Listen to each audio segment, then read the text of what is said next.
श्री सच्चिदानंद भगवान की, श्री सद्गुरुदेव महाराज की।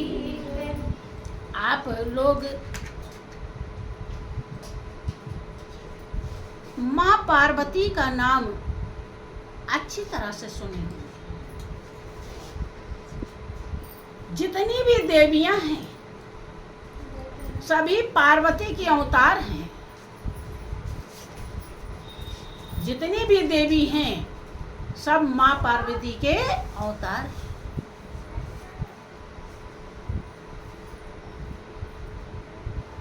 माँ पार्वती को भी संत का संग करना पड़ा। जब तक उनके जीवन में संत का संग नहीं हुआ, ध्यान दें, आपका शास्त्र रामायण दावा करता है वो भी शरीर से वो परम सत्ता जो आई थी जिसे भगवान राम कहा जाता है, वो माँ पार्वती सती पहचान न सकी। और उन्हें कौन समझा रहा है? भगवान शंकर, जो महादेव कहलाते हैं, देवाधिदेव कहलाते हैं, लेकिन नहीं समझ। जब तक संत का ज्ञान, संत का उपदेश उनके हृदय में नहीं प्रकट हुआ, तब तक माँ पार्वती भी अपने जीवन की कीमत को प्राप्त नहीं कर सकी, जो सभी देवियों की अवतार कहलाती। उन्हें भी उस दिव्य शक्ति को जो सबके रोम रोम में रम रही है, वो देवी आपके रोम रोम में रमण कर रही है। आपके अंदर वही देवी बैठी हुई है, तब आप यहाँ बैठी हो।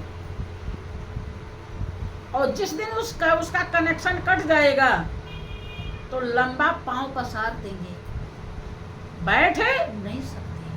वो देवी ही है, चाहे उसे माँ कहिए और चाहे उसे पिता कहिए। आप गाते हो, विनती करते हो, वंदना करते हो, तुम्हें वो माता चा पिता, तुम्हें बंधु सखा, तुम्हें माँ हो, तुम्हें पिता हो, तुम्हें बंधु हो, माने तुम्हें सब कुछ हो। तो जब ये कहीं सब कुछ है तो वही तो माँ है, वही पिता है, वही सब कुछ है।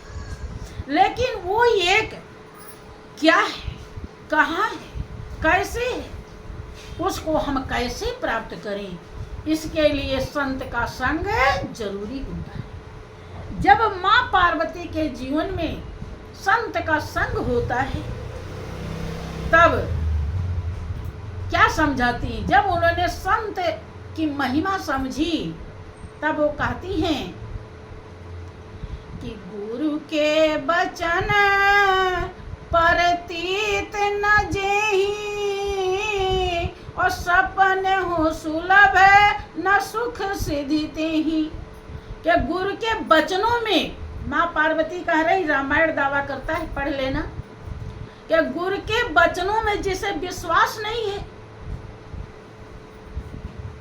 देखो, गुरु महाराज जी कुछ कहते हैं, हम समझते कुछ हैं। पार्वती की बात मान लीजिए, क्योंकि अब आप लोग देवी का व्रत करेंगे, तो जो वो कह रही हैं अगर उसे समझ गए तो समझिए व्रत हो गया, और उसे नहीं समझा तो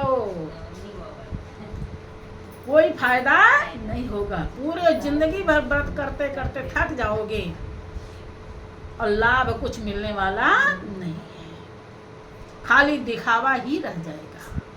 वो कहती हैं कि गुरु के वचन प्रतीत न जेहि, और सपने हो सुलभ न सुख सिद्धि देहि। जिसे गुरु के वचनों में विश्वास नहीं है, उसे स्वप्न में भी सुख की सिद्धि प्राप्त नहीं हो सकती।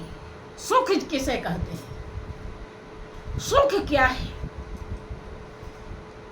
महापुरुष और देवी उस सुख को सुख कहते हैं जो सुख आपसे कभी न छूटे। वो सुख क्या है? देवी का मिलन, मालिक का मिलन। और ये कभी कैसे संभव है? जब गुरु के वचनों में विश्वास होगा।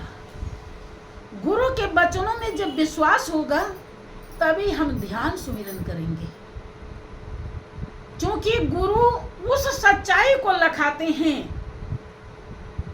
वो चीज नहीं दे, वो शरीर का ज्ञान नहीं देते, वो उस स्वरूप का ज्ञान देते हैं जो अजर अमर अविनाशी है, जिसमें कभी बुढ़ापा नहीं आता, जो कभी मरता नहीं, जो कभी नाश नहीं होता है। क्योंकि वो शरीर धारण करके आते हैं कुछ दिन के लिए, धर्म को जनाने के लिए, अपने धाम पहुंचाने के लिए। क्या धुरधाम के वासी अविनाशी निज मौज से जब आते हैं, अब भोले जीवों पर प्यारे गुरु तब खूब दया बरसाते हैं।